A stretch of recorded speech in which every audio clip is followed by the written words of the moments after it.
Olá, pessoal, e vamos a mais um podcast Glione. Porque pensar dói, mas a alienação dói muito mais. Se inscreva, curta e compartilhe, porque assim você ajuda o trabalho do nosso canal. Em 1958, um advogado gaúcho de 33 anos publicou em Porto Alegre um livro que ninguém esperava. Não era um romancista famoso, não era professor catedrático. Era Raimundo Faoro, bacharel em Direito, funcionário público, leitor voraz, e havia escrito mais de 800 páginas reconstruindo a história política do Brasil desde a formação de Portugal no século XIV.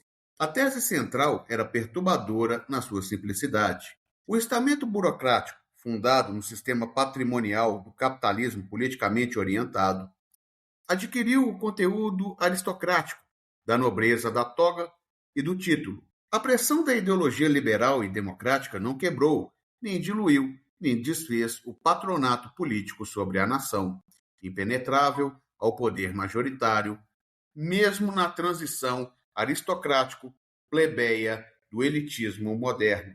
Em linguagem direta, o Brasil nunca foi dominado por uma burguesia nacional que construiu o Estado para servir ao mercado e à sociedade.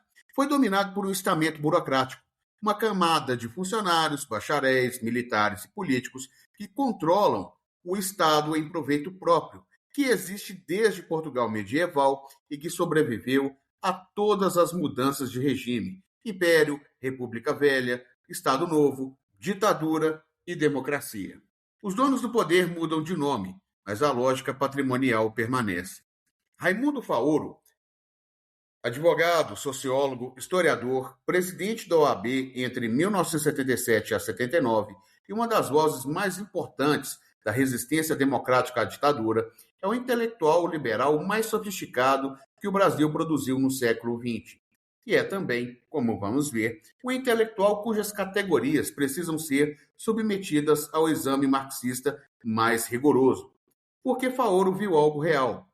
E, ao mesmo tempo, construiu um quadro teórico que, nas mãos da direita, virou instrumento de ataque ao Estado desenvolvimentista e a intervenção pública na economia. Hoje, no podcast Glione, vamos desloçar Faoro, com Marx e Weber, para entender o debate metodológico que fundamenta sua obra, com Caio Prado Júnior para contrapor a interpretação marxista da formação histórica brasileira, com Florestan Fernandes para debater sobre o patrimonialismo versus dominação de classe, com Celso Furtado para entender que Faoro não via sobre o desenvolvimento, com Gramsci para entender que o liberalismo de Faoro não conseguia capturar, com José Chassin para entender a via colonial que Faoro via de outro ângulo. Bora entender. Para entender Faoro, precisamos começar por sua trajetória, porque ela é mais complexa que o rótulo liberal sugere.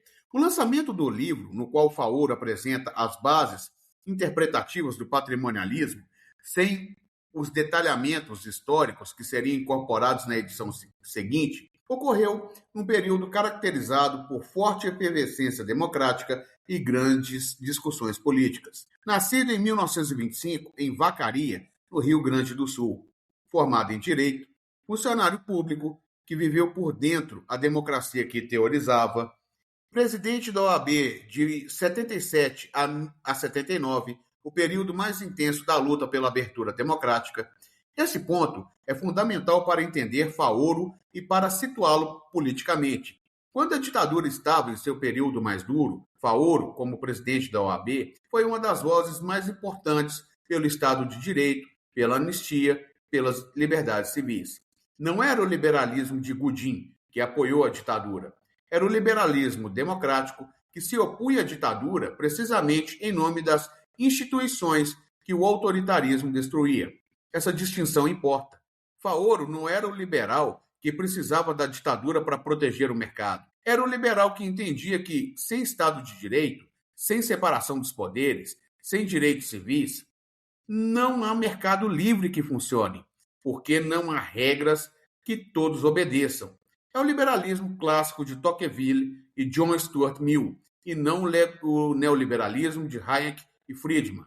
Essa distinção será central para entender onde Faoro tem razão e onde seus limites aparecem. A tese de Faoro em Os Donos do Poder, expandida dramaticamente na edição de 1975, tem 3 pilares que precisamos examinar com cuidado. Primeiro pilar, o patrimonialismo como herança portuguesa. Faoro argumenta que Portugal, diferentemente da Inglaterra e da Holanda, nunca desenvolveu um feudalismo clássico que produzisse burguesia autônoma e parlamento representativo. O Estado português era patrimonial. O soberano tratava o reino como extensão de seu patrimônio doméstico, com funcionários que eram a extensão de sua vontade pessoal. Essa estrutura foi transplantada para o Brasil e nunca foi superada. Segundo pilar, o estamento burocrático.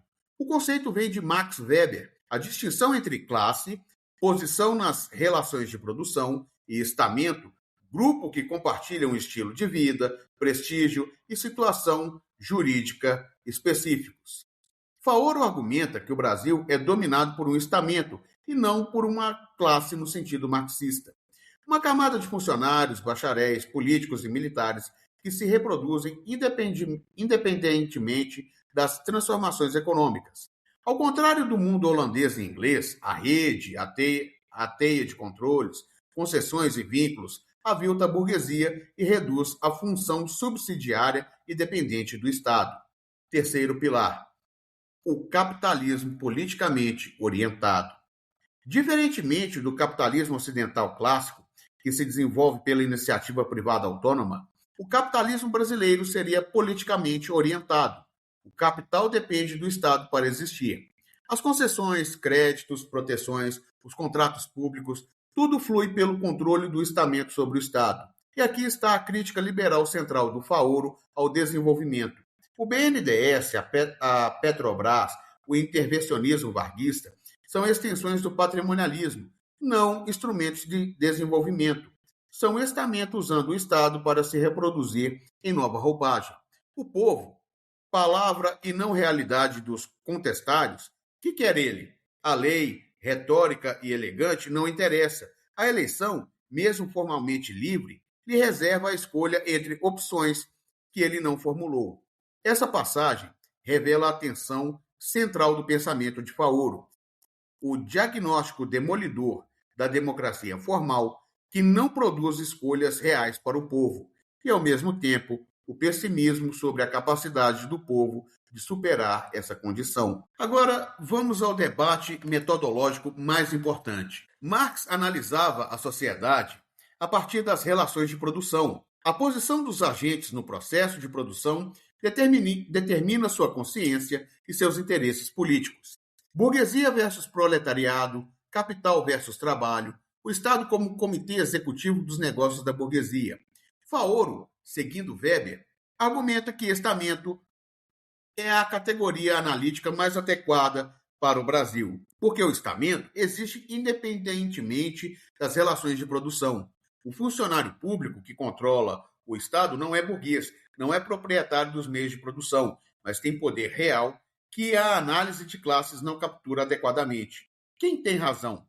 A resposta honesta é: os dois capturam dimensões reais. Caio Prado Júnior, o marxista que mais sistematicamente construiu a interpretação alternativa de Faoro, identificou que a formação colonial brasileira criou relações de produção específicas que o patrimonialismo não explica adequadamente. O café, o açúcar, a pecuária são estruturas de exploração que têm lógica de classe concreta, não apenas lógica patrimonial. A escravidão não é patrimonialismo, é a forma mais extrema de exploração de classe.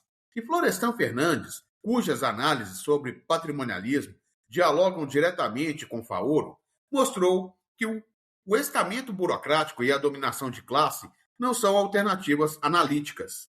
A convergência entre Florestan e Faoro é essa. O estamento burocrático não substitui as classes. é a forma específica que a dominação de classe assume no capitalismo dependente brasileiro.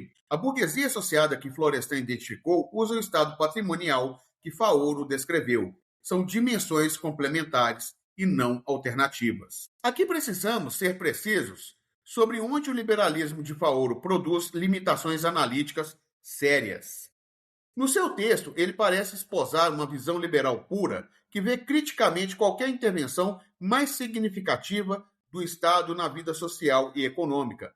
O problema é que Faoro, ao identificar qualquer intervenção estatal significativa com patrimonialismo, não consegue distinguir entre intervenção estatal patrimonial, que usa o Estado para servir ao estamento, corrupção, clientelismo, privilégios corporativos. Intervenção estatal desenvolvimentista, que usa o Estado para construir infraestrutura, capacidade e capacidade tecnológica que o mercado não produziria espontaneamente numa economia periférica. Celso Furtado, que havia lido Faoro e debatido com ele implicitamente, havia mostrado em Desenvolvimento e Subdesenvolvimento que no país periférico, o Estado desenvolvimentista não é patrimonialismo, é condição de possibilidade de qualquer desenvolvimento, porque o mercado nos países periféricos não tem capacidade de acumular capital suficiente para industrializar sem o Estado.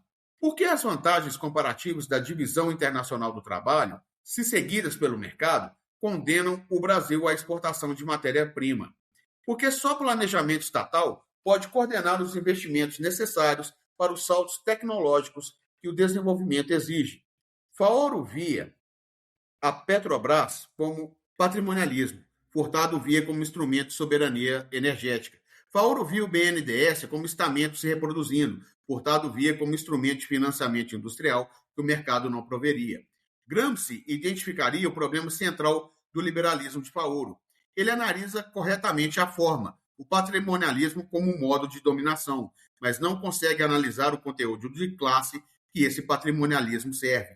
O patrimonialismo do Estado Novo, que protegia a industrialização nacional, tinha conteúdo diferente do patrimonialismo da ditadura militar, que servia ao capital financeiro internacional. Faoro não tinha instrumentos para fazer essa distinção, porque sua análise era de formas, não das relações de produção. Aqui chegamos ao paradoxo mais perturbador da trajetória intelectual de Faoro. O homem que havia resistido à ditadura como presidente da OAB, que havia defendido anistia e liberdades civis, que havia sido voz democrática num dos períodos mais sombrios da história brasileira, teve sua obra sistematicamente capturada pela direita conservadora nas décadas seguintes. O mecanismo é preciso. A tese do estamento burocrático de que o Estado é sempre capturado por uma camada que usa em proveito próprio foi adaptada para atacar qualquer política redistributiva como populismo patrimonialista. Cotas universitárias, patrimonialismo dos professores. Bolsa Família, clientelismo do estamento petista. Petrobras, corrupção estamental. SUS, burocracia ineficiente dos donos do poder.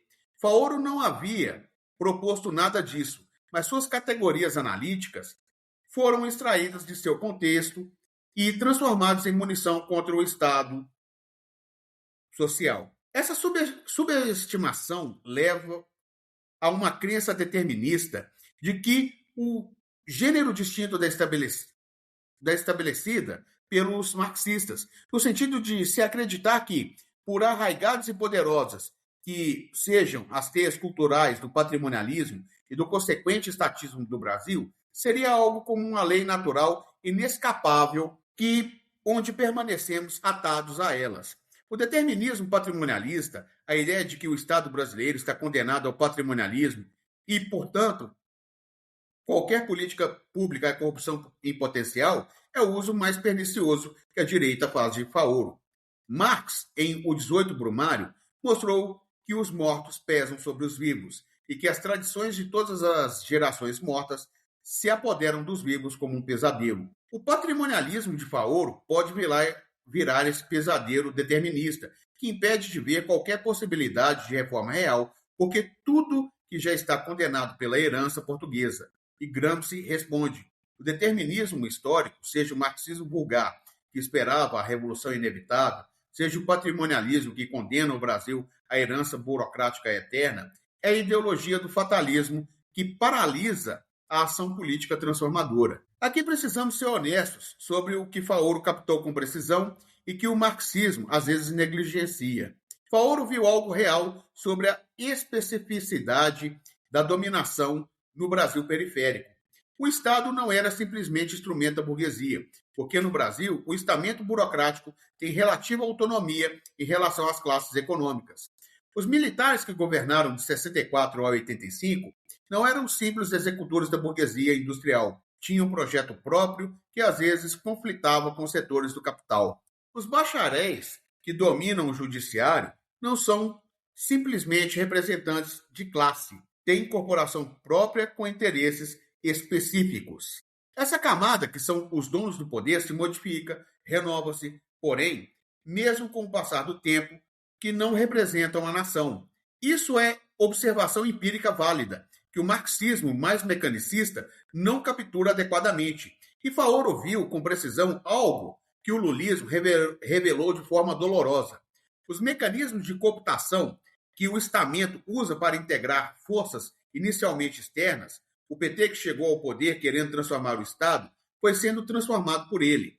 Nikos Poulantzas, o marxista que mais sofisticadamente analisou a autonomia relativa do Estado em relação às classes, teria reconhecido em Faoro um interlocutor sério, porque Poulantzas também havia mostrado que o Estado não é simples instrumento de classe, mas campo de luta onde diferentes forças sociais se confrontam. A diferença entre Faoro e Poulantzas é o horizonte político.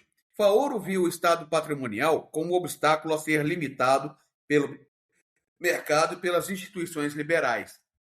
Poulantzas viu o Estado como o terreno de luta que as classes subalternas precisam ocupar, não para abolir o Estado, mas para transformá-lo em instrumento de emancipação. Então vamos encerrar com a clareza que essa trajetória exige. Raimundo Faoro foi o sociólogo liberal mais sofisticado que o Brasil produziu, com uma análise histórica de profundidade excepcional e com comprometimento democrático genuíno que o distingue radicalmente dos liberais que apoiavam ditaduras. Marx e Weber nos mostram que o debate entre classes e estamento não precisa ser escolha excludente. São instrumentos que capturam dimensões diferentes da realidade. Caio Prado Júnior nos mostrou que a formação colonial tem lógica de exploração de classe, que o patrimonialismo não captura completamente. Florestan Fernandes são dimensões complementares da realidade brasileira, não alternativas analíticas. Celso Furtado nos mostrou que o liberalismo de Faoro não distingue entre patrimonialismo predatório e intervencionismo desenvolvimentista. Essa incapacidade analítica é o seu limite mais grave. Gramsci nos mostrou que a análise das formas, o patrimonialismo, sem análise do conteúdo de classe que essas formas servem, produz determinismo que paralisa a ação política transformadora. José Chassin nos mostrou que o capitalismo atrófico da via colonial, que Faoro descrevia como politicamente orientado, é produto das relações de dependência com o capital internacional, não apenas do patrimonialismo interno. E a história nos mostrou que Faoro, o democrata que resistiu à ditadura, teve sua obra capturada por uma direita que usou o patrimonialismo como argumento contra qualquer política pública. Faoro merece ser lido, e com entusiasmo pelas dimensões que ilumina, com rigor crítico pelas dimensões que obscurece, porque o pensador que vê metade da realidade com clareza excepcional pode ser mais perigoso quando mal lido do que o que não vê nada. E como sempre dizemos no podcast Glione, pensar dói, mas a alienação dói muito mais. Se inscreva, curta e compartilhe, porque assim você ajuda o trabalho do nosso canal. Até o próximo podcast Glione.